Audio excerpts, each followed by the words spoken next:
নববর্ষ উপলক্ষে গ্রাম বাংলা মেতেছে বৈশাখী উৎসবে, যার ছাপ লেগেছে মানিকগঞ্জেও।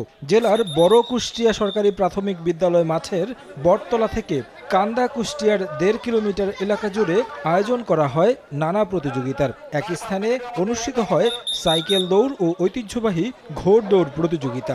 বাংলা নববর্ষ উদযাপন উপলক্ষে ঐতিহ্যবাহী এই খেলার পাশাপাশি বিভিন্ন পসরা নিয়ে বসে গ্রামীণ মেলা। বিভিন্ন ধরনের প্রতিযোগিতা দেখে মুগ্ধ হন দূর দূরান্ত থেকে আসা দর্শনার্থীরা। ঘোড়া দৌড়, মানুষ দৌড়, সাইকেল দৌড়, এগুলো সবই হয়েছে, ভালো হয়েছে। এখানে একটা ঐতিহ্যবাহী ঘোড়া দৌড় হয়, সেটা দেখার জন্য আসলে মূলত আমাদের আশা। সবচেয়ে আকর্ষণীয় দৌড় ছিল ঘোড় দৌড়ের মধ্যে দপট। সেই দপট আমরা অন্তত 20 থেকে 30 বছর পর উপভোগ করলাম।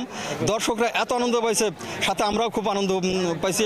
মিষ্টি মিঠাই, বিন্নি কই, বিভিন্ন কসমেটিক ও শিশুদের খেলনা নিয়ে স্কুল মাঠে বসে গ্রামীণ মেলা। বল কিনেছি, আরো কিনবো। পিন্নি কিনছি, সাজ কিনছি, চুড়ি কিনছি, ক্লিপ কিনছি। প্রতি বছর এই মেলাতে আমরা আসি, এসে আমাদের মনের ভিতরে যে আনন্দটা লুকায়িত থাকে, এখানে এসে আমরা সেটা এক্সপোজ করি।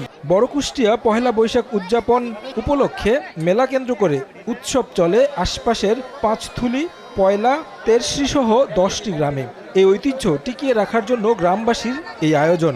বাংলাদেশের সংস্কৃতিকে আমরা লালন করতে চাই, এই জন্য আমরা সকল ভেদাভেদ ভুলে আমরা একই কাতারে সামিল হয়েছি।